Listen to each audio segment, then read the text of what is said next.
Taxi ചോദിച്ചു അല്ലേ? ആ. വന്നിട്ടുണ്ട്. ഞാനാ വരാൻ പറഞ്ഞു. എന്തിനാ ടാക്സി? ക്യാമ്പസ് ഇൻ്റർവ്യൂവിന് പോവാൻ. നീയും എൻ്റെ കൂടെ വരുന്നോ? അല്ല, ഞാനാ ഇൻ്റർവ്യൂവിന് പോകുന്നത്. നീ വീട്ടിലേക്കും പോകുന്നു. ഞാനെന്തിനാ വീട്ടിൽ പോകുന്നേ? നമ്മളന്ന് ഭാര്യയോട് പ്രോമിസ് ചെയ്തല്ലേ, അത് ഓർമ്മയില്ലേ? നിന്റെ ടൈം ഇതാ. കളിക്കല്ലേ, എനിക്ക് ഇന്റർവ്യൂവിന് പോകണം. ഇത് വായിച്ചു കഴിയുമ്പം നീ ഇന്റർവ്യൂവിന് പോകില്ലെന്നറിയാം. എന്താ അത്? ലെറ്റർ.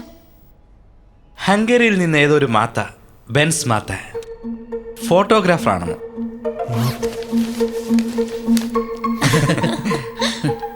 ആ ലെറ്റർ പോസ്റ്റ് ചെയ്തോ? ബ്രസീലിയൻ റെയിൻ ഫോറസ്റ്റിൽ 1 year ഇന്റേൺഷിപ്പ് പ്രോഗ്രാം. ഈ മോന്തയ്ക്ക് വലിയ ശമ്പളം.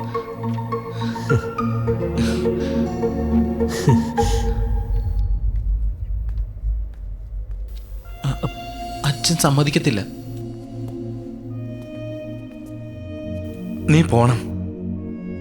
ധൈര്യമായിട്ട് പോയി നിന്റെ അച്ഛനോട് സംസാരിക്കേ. മനസ്സ് തുറന്ന് സമ്മതിപ്പിക്കണം.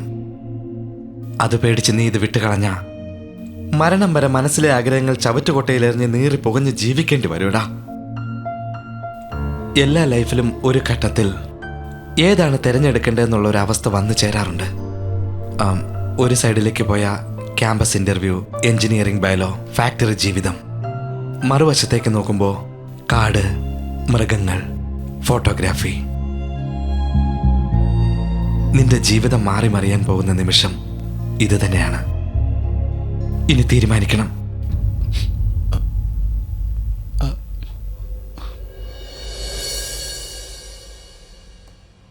ഈ ഗിഫ്റ്റ് അവന് ഇഷ്ടപ്പെടുമല്ലേ? അതെ, അല്ലെങ്കിൽ തന്നെ ഒരുപാട് കടമുണ്ട്. ഈ സമയത്ത് ഇത്രയും കാശ് കൊടുത്ത് ഈ കമ്പ്യൂട്ടർ വാങ്ങണോ? എന്താ പറയുന്നേ?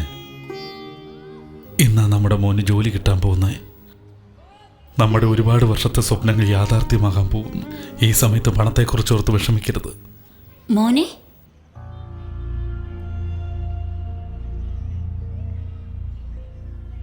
എടാ, നീ ഇന്ന് ഇന്റർവ്യൂവിന് പോയില്ലേ? ഞാൻ പോകുന്നില്ല അച്ഛാ. എന്താ?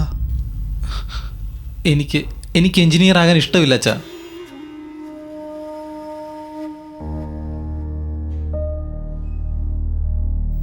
എന്തു പറ്റി? എന്തെങ്കിലും അപകടമാണോ? ഞാൻ കോളേജ് ബിൽഡിങ്ങിൻ്റെ മുകളിൽ നിന്ന് താഴേക്ക് ചാടിയതാ. എന്തിന്? എന്നെ കോളേജിൽ നിന്ന് ഡിസ്മിസ് ചെയ്തതുകൊണ്ട്. എന്താ കാരണം? കുടിച്ചിട്ട് പ്രിൻസിപ്പലിൻ്റെ വീടിൻ്റെ വാതിലിൽ മൂത്രം ഒഴിച്ചതുകൊണ്ട്. ആ വൃത്തികെട്ടവൻ നിന്നെ എന്തൊക്കെയോ സംസാരിച്ചു ബ്രെയിൻ വാഷ് ചെയ്തു. അച്ഛ, എനിക്ക് എഞ്ചിനീയറിംഗിൽ ഇഷ്ടമില്ല. ഇങ്ങനെ ജോലിക്ക് പോയാൽ ഒരിക്കലും നല്ല എഞ്ചിനീയർ ആവില്ല.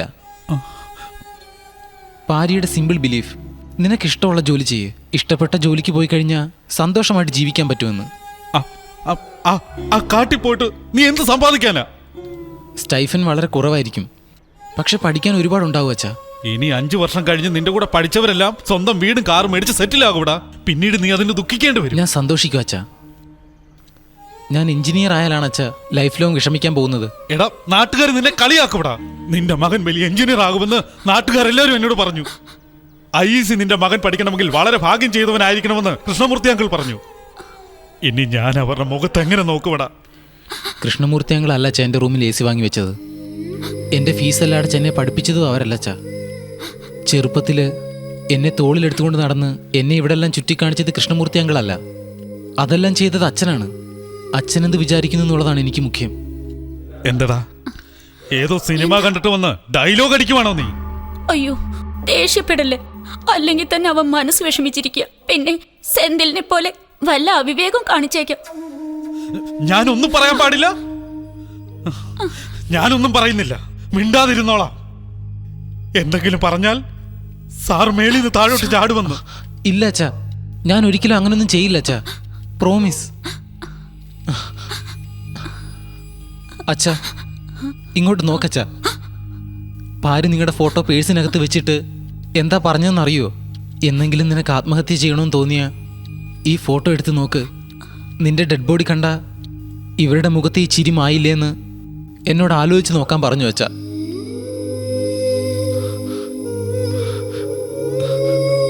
അച്ഛാ, ഞാൻ അച്ഛനോട് മനസ്സ് തുറന്ന് സംസാരിക്കാൻ വന്നതാ. ആത്മഹത്യ ചെയ്യുമെന്ന് പേടിപ്പിക്കാൻ വന്നതല്ല. അച്ഛ, ഞാൻ ഫോട്ടോഗ്രാഫറായ എന്താ കുഴപ്പം അച്ഛ? ശമ്പളം കുറവായിരിക്കും, ചെറിയ വീട്, ചെറിയ കാറ്, പക്ഷെ സന്തോഷം വലുതായിരിക്കും അച്ഛ. I will be very happy. കിട്ടുന്ന ശമ്പളത്തിൽ അച്ഛനൊരു നല്ല ഷർട്ടും അമ്മയ്ക്കൊരു നല്ല സാരി വാങ്ങിക്കൊടുത്താലും എൻ്റെ മനസ്സിന് സന്തോഷം കിട്ടും അച്ഛ. ഞാൻ എപ്പോഴും അച്ഛൻ പറയുന്നത് പോലെയല്ലേ ചെയ്തുകൊണ്ടിരുന്നത്. ഈ ഒരേ ഒരു പ്രാവശ്യം എൻ്റെ മനസ്സിൻ്റെ ഇഷ്ടം പോലെ ചെയ്യാൻ അനുവദിക്കച്ച. പ്ലീസ് അച്ഛ, അച്ഛ പ്ലീസ്.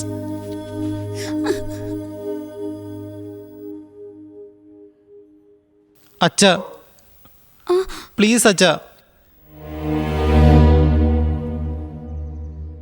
ഞാനിത് തിരിച്ചു കൊടുക്കാൻ പോവാ. വെങ്കട്ട്, ഒരു പ്രൊഫഷണൽ ക്യാമറയ്ക്ക് എന്ത് വിലയാകും? ഇത് കൊടുത്തിട്ട് നമുക്ക് ആ ക്യാമറ വാങ്ങാം. തികഞ്ഞില്ലേ, കുറച്ച് കാശും കൂടെ കൊടുക്കാം.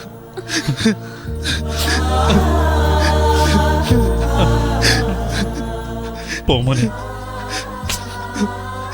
നിനക്കിഷ്ടമുള്ള ജോലി ചെയ്യും.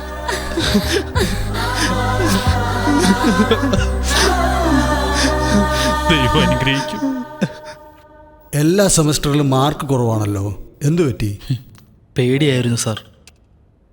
ആദ്യമെല്ലാം സ്കൂളിൽ പഠിക്കുമ്പോൾ നല്ല മാർക്ക് വാങ്ങിയിരുന്നു സാർ. ഞങ്ങളുടെ കുടുംബത്തിൻ്റെ കഷ്ടപ്പാടുകളെല്ലാം ഞങ്ങളുടെ മകൻ മാറ്റുമെന്ന് എൻ്റെ അച്ഛനും അമ്മയും പറയാറുണ്ട്. അപ്പം ആരംഭിച്ചതായി പേടി. ഞാൻ 5ാം ക്ലാസ് വരെ കോൺവെൻറ്റിലാണ് പഠിച്ചത്. എല്ലാ മാസവും ഫീസ് അടയ്ക്കാൻ പറ്റാത്തത് കൊണ്ട് ഗവൺമെൻറ് സ്കൂളിൽ മലയാളം മീഡിയത്തിൽ ചേർത്തു. ഇവിടെ വന്നതിന് ശേഷം എല്ലാം ഇംഗ്ലീഷാണെന്ന് അറിഞ്ഞപ്പോൾ ഞാൻ തളർന്നു പോയി. അതോടൊപ്പം എൻ്റെ പേടിയും കൂടി. സർ, ഇവിടെ ഒരു റേസ് തന്നെയാണ് നടക്കുന്നത്. ഫസ്റ്റ് വന്നില്ലെങ്കിൽ ഇവിടെ ആർക്കും ഒരു വിലയില്ല. എൻ്റെ പേടി വളരുകയായിരുന്നു. പേടി പഠിത്തത്തിനൊരു തടസ്സമാണ് സാർ. എല്ലാ ദൈവങ്ങളോടും പ്രാർത്ഥിക്കാൻ തുടങ്ങി. ക്ഷേത്രങ്ങളിലെല്ലാം കയറി ഇറങ്ങി ദൈവത്തിനോട് അതുതാ ഇതുതാ എന്നൊക്കെ പറഞ്ഞ് ഭിക്ഷ എടുക്കുകയായിരുന്നു. ദൈവത്തെ പ്രാർത്ഥിച്ച സമയത്ത് പഠിച്ചിരുന്നെങ്കിൽ നല്ല മാർക്ക് ലഭിച്ചേനെ. 16 എല്ലൊടിഞ്ഞു, 2 മാസത്തെ റെസ്റ്റ്, ഒരുപാട് ചിന്തിച്ചു. അപ്പോഴാണ് എല്ലാം മനസ്സിലായത്. ഇന്ന് ദൈവത്തിനോട് എങ്ങനെങ്കിലും എനിക്ക് ജോലി തരാൻ പ്രാർത്ഥിച്ചില്ല. എനിക്ക് ലൈഫ് തന്നതിന് നന്ദി പറഞ്ഞിട്ട് വരികയാണ്. സാറേ, എന്നെ ഇപ്പോൾ റിജക്റ്റ് ചെയ്താൽ പോലും ഞാൻ ഒരിക്കലും വിഷമിക്കില്ല. എവിടെയെങ്കിലും എൻ്റെ കഴിവിനും വിദ്യാഭ്യാസത്തിനുമുള്ള ജോലി ചെയ്ത് എങ്ങനെയെങ്കിലും ഉയർന്നു വരുമെന്ന് വിശ്വാസമുണ്ട് സാർ. ഇത്ര തുറന്ന് സംസാരിക്കുന്ന ഒരാൾ ഞങ്ങളുടെ കമ്പനിക്ക് ചേരില്ല. ക്ലയൻസിനെ ഹാൻഡിൽ ചെയ്യാൻ ഡിപ്ലോമാറ്റിക് ആയിട്ടുള്ള ഒരാളിനെയാണ് ഞങ്ങൾക്ക് ആവശ്യം. You are too straightforward. But നിങ്ങളുടെ ഈ ആറ്റിറ്റ്യൂഡ് കൺട്രോൾ ചെയ്ത് ഞങ്ങളുടെ കൂടെ വർക്ക് ചെയ്യുമെന്ന് അഷുറൻസ് തരുവാണെങ്കിൽ വി മേ കൺസിഡർ യു. എൻ്റെ 2 കാലും ഒടിഞ്ഞതിന് ശേഷമാണ് ഞാൻ സ്വന്തം കാര്യം നിൽക്കാൻ പഠിച്ചത്. ജീവിതം പഠിപ്പിച്ചത് സാർ ഈ ആറ്റിറ്റ്യൂഡ്. അത് മാറ്റാൻ കഴിയില്ല. നിങ്ങൾക്ക് പറ്റിയ ആളെ തിരഞ്ഞെടുത്തോളൂ സാർ. എൻ്റെ ആറ്റിറ്റ്യൂഡ് അങ്ങനെ തന്നെ ഇരുന്നോട്ടെ സാർ. സോറി സാർ, തെറ്റിദ്ധരിക്കരുത്. പോവരുത്. 25 കൊല്ലമായിട്ട് ഒരുപാട് പേരെ ഇൻ്റർവ്യൂ ചെയ്തിട്ടുണ്ട്. അവർക്കൊക്കെ ജോലി കിട്ടുവാൻ വേണ്ടി ഞങ്ങൾ പറയുന്ന എല്ലാറ്റിനും അവർ തലകുലുക്കും. നീ എവിടെ നിന്നാണ് വന്നിരിക്കുന്നത്? സാർ, സാലറി പാക്കേജ് അപ്പം നമുക്ക് ഡിസ്കസ് ചെയ്യാം അല്ലേ?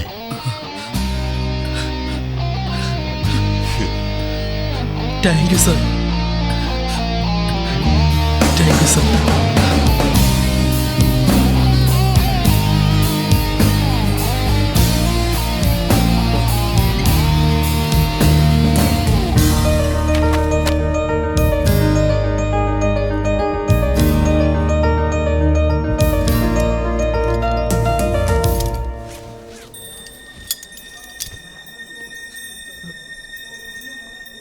നേതാവേ, യു ആർ ഗ്രേറ്റ്. ഞങ്ങളെ അനുഗ്രഹിക്കണം.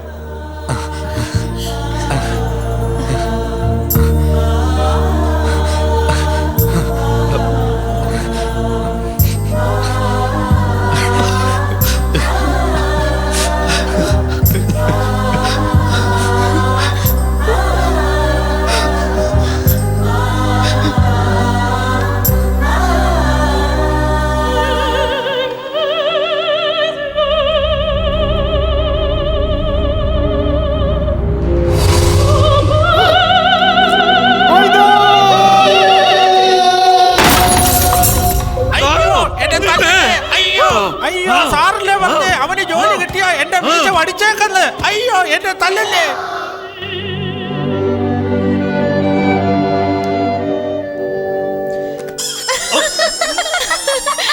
എന്താ ചെയ്ത്? നീസി ഇല്ലാത്ത തുണി ഇല്ലാത്ത പോലെ ഉണ്ട്. എന്റെ മാനം പോയി. എടാ സെന്തിലേ, ഈ തോൽവി ഞാൻ സമ്മതിച്ചു തരില്ല. നീ ഫൈനൽ എക്സാമിൽ പാസ്സായാലല്ലേ നിനക്ക് ജോലി കിട്ടൂ. ഇത്തവണ ക്വസ്റ്റ്യൻ പേപ്പർ സെറ്റ് ചെയ്യാൻ പോകുന്നത് ഈ Viswanathan ഒറ്റയ്ക്കാടാ. Dad, that's not fair. Everything is fair in love and war. This is World War 3.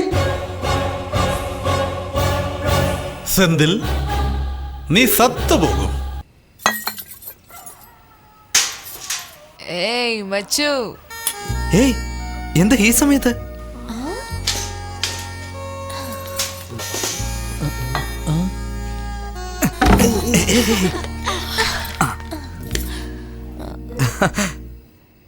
കുടിച്ചിട്ടുണ്ടോ?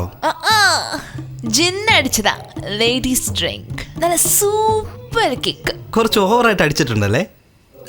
ലഹരിയിലാണല്ലോ സംസാരിക്കുന്നത്. അതെടാ മോനെ, എല്ലാവരും ധൈര്യം വരാൻ വേണ്ടിയാ. എന്തിനാ ഇത്ര ധൈര്യം? ഈ താക്കോലടിച്ചു മാറ്റാനാ മച്ചു. എന്തിന്റെ താക്കോലാ?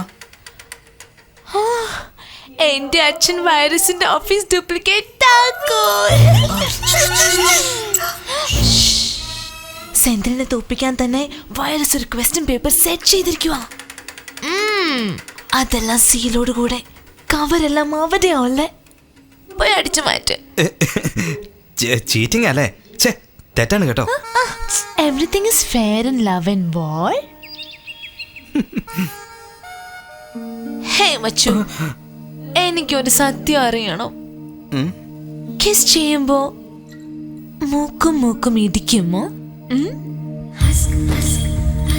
ഇടിക്കുമോ ഇടിക്കുമോ? മൂക്ക് ഇടിക്കുന്നുണ്ടോ നോക്കാം.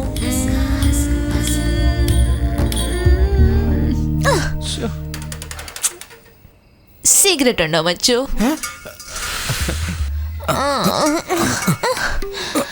എന്തിനാ ആടുന്നേ? ഇവിടെ ഇനി നീ മൊഴിഞ്ഞ കഴിച്ചു. മൊഴിഞ്ഞ? അതെ, ഇതെല്ലാം ബർമ ഫുഡാ. എനിക്ക് ഒരുപാട് ഇഷ്ടാ. ഇതത്തോ, ബേജോ, മൊഴിഞ്ഞ, കൗസേ.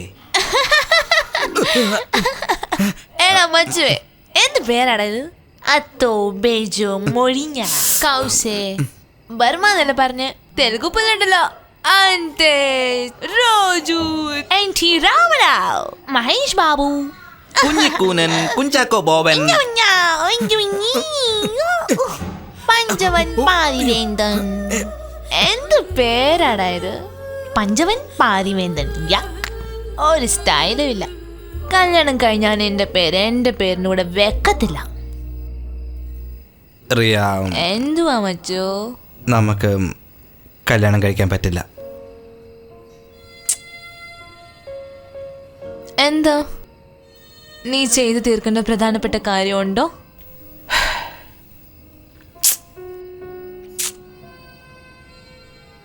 വേറെ ആരെങ്കിലും നീ സ്നേഹിക്കുന്നുണ്ടോ?